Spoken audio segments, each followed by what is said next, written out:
I'm so happy that we get this chance to preview a workshop that you'll be teaching. And the workshop will begin next week. So we were just going to do a very short kind of interview so that people could know who you are and what you're going to be bringing to our Learning Center next week, either virtually or in person, as the first of our community-led workshops. Excellent. Perfect. And just a little background on Katie. Katie is a friend of mine. She has been a great inspiration to me personally.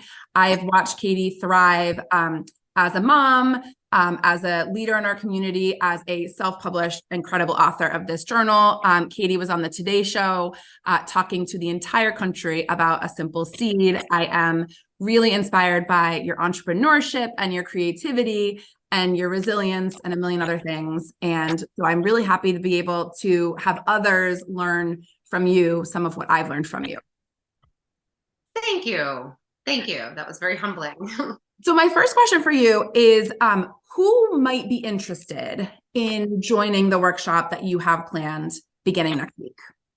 Yeah. So, when you and I collaborated about how, you can take Wildwood and make it about a learning center for all, right? Not just kids, but adults too, because at the end of the day, I love the analogy that our ears never stop growing throughout our whole life, because we should never stop learning. We should always be listening, always be learning.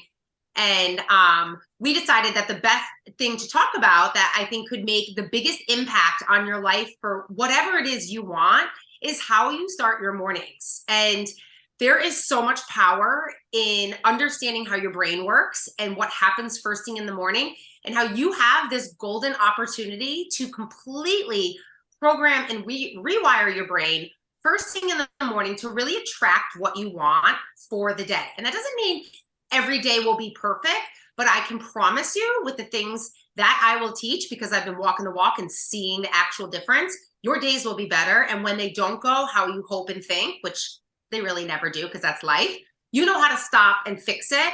And that 5 minutes that might have ruined your day or could have ruined your day, you know how to turn that around. So it's taking control of your brain and really being proactive in the day. That's the power, because that helps you. It's like your first step in creating anything you want. It's just paying attention to what happens up here. I love that, Katie. And when I first kind of begged for your help last year, when I felt like my days weren't going as I wanted them to go, and we had coffee and you told me some of the things you just told me, but going through my head was like, I can't do that. Like, I got to be at school by 7. Like, I got to get these kids ready. I got my morning babysitter coming. Like, I can't do all the things that you told me to do. And I think I articulated that to you, and you kind of said, but you can. And I'm like, Katie, I can't even get out of bed like earlier. And you told me one tip. And it you told me a lot more, but this one stuck with me from that day on. And it was the 5-second rule. Yeah. Can you talk about that, just that one tip to give people a flavor of some of the things that you might bring to them, and how simple, I didn't say easy, but how simple and how powerful they can be? Yeah, so the study comes from Mel Robbins, who's really done a lot of research on the brain, and she completely transformed her life by how she starts her mornings. But before I jump into that, when you and I were speaking, that is the story most people have. I can't do that. I'm just not a morning person. And we have this story in our head, and we create limits without even knowing. And I'm a very big believer in affirmations and I ams and what follows that. And a lot of time people will be like, well, affirmations don't work for me. And that is an affirmation. So when you say, I'm not a morning person, I can't do this, that's you programming your brain, whether you realize it or not. And that's what the day is going to give you. More things that you feel you can't do, more things to be tired about. So it really does start with an awareness of the story we tell ourselves. But there are a bunch of tools and tricks to get you out of bed. I mean, I'm not saying it's easy. I've been doing this for years, and I still have mornings that are very difficult. That's also being human. But for the most part, it has completely changed my energy of using this tip and starting the morning the right way. So Mel Robbins does something called the 5-second rule. And what happens is when your alarm goes off, you immediately have 2 choices: get out of bed or stay in bed. 99% of us will choose stay in bed, because that's what our body wants us to do. Your brain wants you to be comfortable and cozy and stay safe. That's how it's created.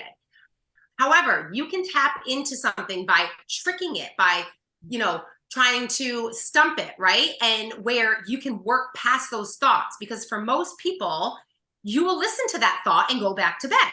But if you count down from 5, 4, 3, 2, 1, like a rocket ship, and you force yourself to get out of bed, you interrupt that pattern.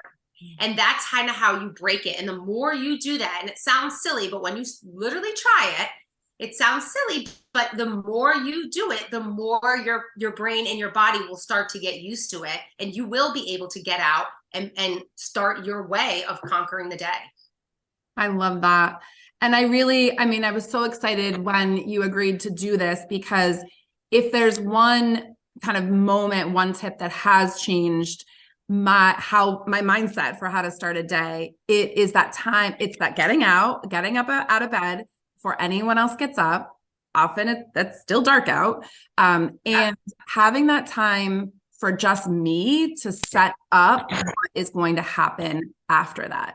And so much of that we don't control, but I think you taught me that so much of it we do control. And that's what the workshop's going to be about.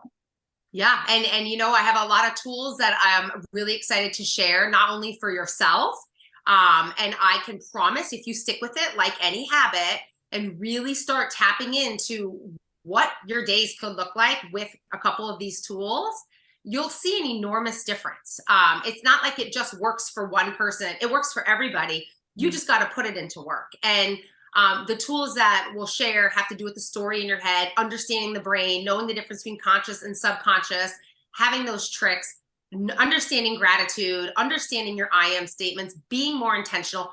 All that can be done. And a morning routine, it can be done in 5 minutes, 10 minutes, 1 hour. It really depends on what you make of it, but there's no right or wrong.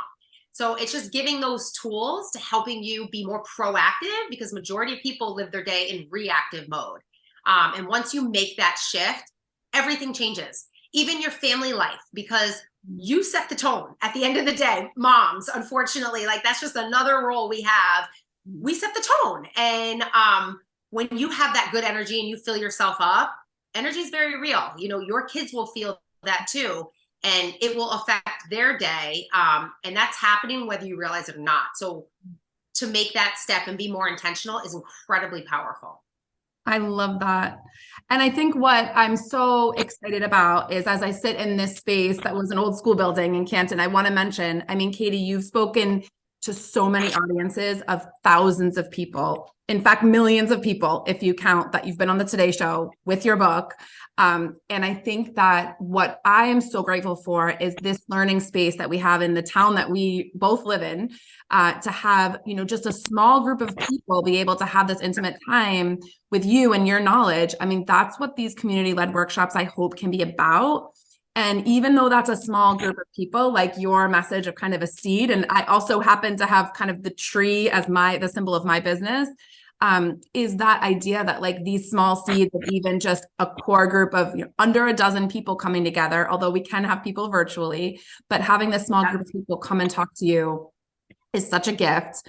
And I'm so excited for it. And I also just want to mention, Katie, like, you're going to really give other people time to talk and time to explore, right? It's not going to be like you're not going to lecture the whole time. That's why you're so good at this, right? Your plans to make it interactive. And help people find out what's best for them. There's no one size fits all. And I think at the end of the day, the one thing every human in the world has in common is that we all want a little bit more in our life. Like whatever that looks like, you can have.